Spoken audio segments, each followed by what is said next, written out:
Empresário Nelson Galvão, nosso convidado de hoje no programa Memória Paranaense. Sr. Nelson, essa sua ligação, sua preocupação com os problemas sociais, a atividade sindical, isso já começou lá pela década de 40, quando o senhor era ferroviário, ainda muito jovem.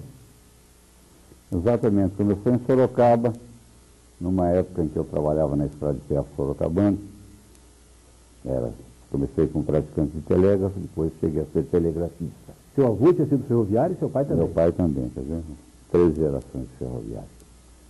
E eu tinha 15, 16 anos, e o sindicato dos ferroviários da Estrada de Ferro Sorocabana tinha sido fechado. A ditadura de Getúlio Vargas fechou o sindicato, mas ele continuava tendo uma atuação assim, na chamada ilegalidade. E eu morava na casa de um ferroviário, de um pintor da Estrada de Ferro, um pintor de vagões, primo do meu pai, que uma tarde de sábado me levou na casa de um amigo dele, onde tinha uma reunião do sindicato. Lá foram os primeiros contatos que a gente teve assim, com a atividade sindical. Mais tarde, o senhor veio trabalhar no Banco do Brasil, teve um longo tempo como bancário e continuou com a atividade sindical. E aí com muita atividade política nesse período, né? Aí mais política do que sindical, porque até os anos 45, quando o Getúlio caiu, os sindicatos continuaram fechados. Dali para frente é que foram reabertos a partir de 45, quando o país se liberou da ditadura de Vargas, né? Além dessa atividade sindical, como bancário, o senhor também se ligou ao Partido Comunista na época. Como foi? Certo. Eu trabalhava no Banco do Brasil no ano 45, quando o partido foi legalizado.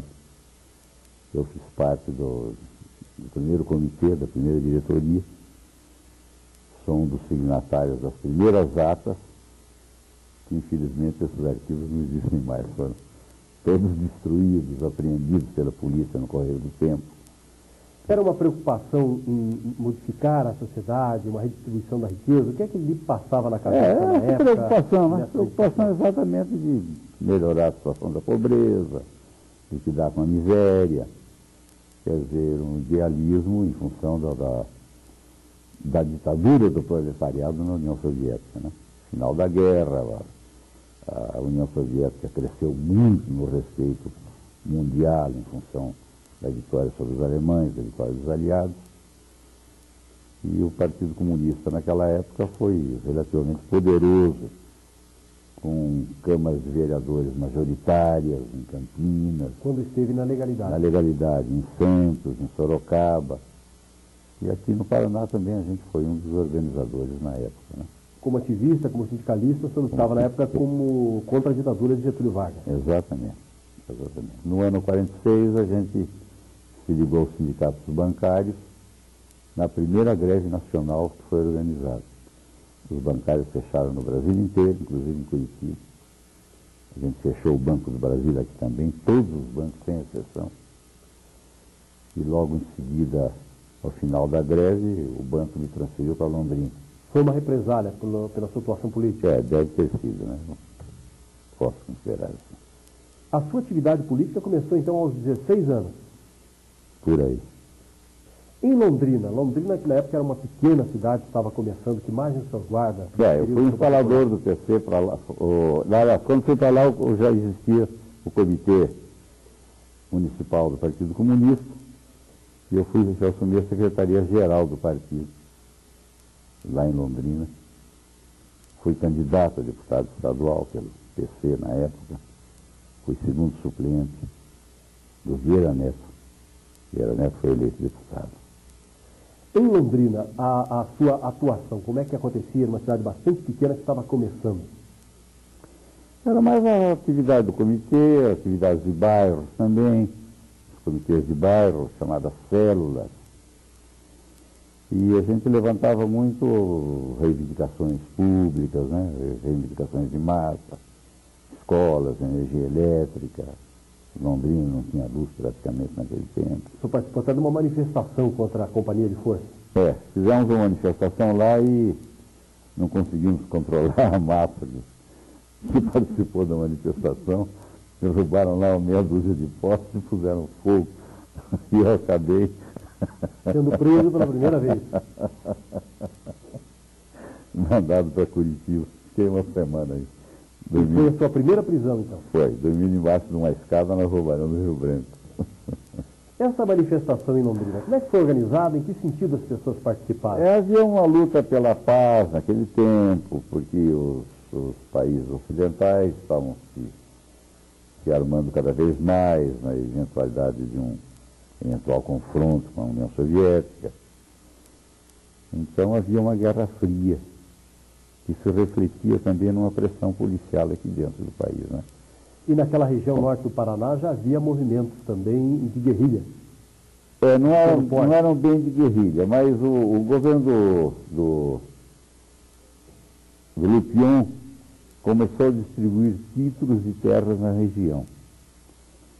E não sei se por ignorância ou por que foi, que toda aquela região, aquele vale do rio Paranapanema, onde está Porecatu, Bela Vista, Paraíso, Santo Inácio de Loyola, aquela região toda era grande parte ocupada, já tinha poceiros ali de 30, 40 anos, desde o tempo que a estrada de ferro Sorocabana foi construída. Quer dizer, aquele operariado que trabalhou na estrada de ferro Sorocabana, que era de origem campesina, foi ficando por ali, atravessando o rio, formando fazendinhas do outro lado. Então houve casos de terras doadas a terceiros aqui, que tinham uma fazenda formada em cima delas. Então aquele pessoal, num certo momento, começou a resistir. E o velho PC atuando lá junto, sabe, organizou uma resistência armada lá. O que deve ter sido até o motivo da sua transferência para Curitiba, afastando essa movimentação. Tranquilamente. E aqui em Curitiba, como foi o começo de vida, né, voltando a Curitiba? Bom, eu tive uma carreira muito boa no Banco do Brasil, em Londrina. Fui transferido daqui para lá, depois da greve. Fui transferido de lá para cá, depois dessas correrias políticas lá. E num determinado momento eu fui candidato a uma chefia de carteira agrícola e industrial. Dentro do banco? Dentro do banco. Era o candidato único, recomendado pela agência, recomendado pela inspetoria regional. Estava esperando a nomeação quando veio uma notificação lá do Rio de Janeiro, da matriz pedindo a indicação de um outro funcionário. Eles não consideravam o funcionário Galvão em condições de assumir aquela chefia. E umas 2 ou 3 semanas depois chegou um cliente do Norte Paraná, um japonês. Foi ao banco, me convidou para jantar com ele e tal, e me contou que estava montando uma companhia de armazéns gerais em Paranaguá e precisava de um gerente. Perguntou quanto eu ganhava, fiz as contas e tal. Eu ganhava uns 4.200 por mês, já falei logo, eu ganho 5.000, Tanaka. Ele me disse, eu preciso de um gerente, convido o senhor, eu pago 10.000 por mês e 50.000 de gratificação mínima no fim do ano. Bom, o que eu ia fazer no Banco do Brasil? Foi o momento que o senhor desistiu do Banco do Brasil. Saí do banco, fui trabalhar com os japoneses, trabalhei 1 ano e meio com eles. Eles tinham uma área de loteamento na praia de Flórida, nas proximidades de Martins. E ali naquele trabalho dos corretores venderem, toda semana fazia os pagamentos dos corretores e de vez em quando atendia um candidato que o corretor trazia. Eu e o japonês, que era gerente junto comigo, o Ogura, atendíamos ali o cliente e tal, a gente fazia a venda, o corretor levava a condição. Até que um dia eu chamei o Ogura e disse, olha, Ogura, veja só aqui quanto é que nós pagamos para fulano, para cicrano, para beltrano. Eu disse, puxa, é mesmo, né? Disse, vamos vender os 2, vamos pegar uma parte. E saímos, eu e o japonês. Começou a carreira de corretor imobiliário. Açaí, Londrina, que eu conhecia bem, Açaí, que eu conhecia bem junto com o japonês. Nunca mais sentei, né? Nunca mais fui gerente de coisa nenhuma. E aí começou então a sua atividade como corretor imobiliário. Exatamente. A primeira atividade, venda de terrenos na praia perto de Matinhas. Certo. Aí comecei a vender também o Jardim Santa Bárbara. Bom, aí trabalhei 1 ano e pouco com os japoneses, saí, comprei uma firmazinha que existia na antiga Avenida João Pessoa, era Imobiliária Asa. Aí reorganizei a Imobiliária Asa e montei a Comissária Galvão. Então pergunto, por que comissária? Porque tinha, na minha atividade do Banco do Brasil, eu tinha muito contato com os comissários de café de Santos. Eram os corretores de café, eram chamados comissários. Então, por isso eu botei na firma o nome de comissária Galvão. Com essas idas e vindas, e também pela sua atividade política, o senhor acabou não podendo terminar a Faculdade de Ciências Econômicas. Certo, eu comecei a faculdade de São Paulo, Ciências Econômicas, na Álvares Penteado, vim fazer o segundo ano aqui. Quando estava já no terceiro ano, houve a greve nacional dos bancários. Em janeiro, em abril, o Banco do Brasil me mandou para Londrina. Você esteve em Londrina em 45, 46, que descrição o senhor tem da cidade de Londrina nessa época? Londrina era uma cidade de madeira, casas de madeira, tinha pouquíssimas casas de material, de tijolos. Uma delas era onde funcionava, um antigo depósito onde funcionava o Banco do Brasil, na Avenida Paraná, bem no centro. Não tinha 1 metro de calçamento, um barro vermelho, uma dureza de vida. A gente saía do banco, só tinha um barzinho lá para tomar uma cerveja, jogar um bilhar. E a Companhia de Terras do Norte do Paraná, que era a companhia inglesa na época ainda, fazendo os loteamentos da região toda, áreas mínimas de 5 alqueires, me parece que máximas de 20, eles não vendiam mais de 4 lotes para cada comprador. Eles não queriam formar grandes fazendas. Era uma cidade pequena, mas de muita movimentação, centralizando uma região toda que estava sendo organizada. Só estradas de terra, você andava com carro de corrente, na lama, era uma dureza.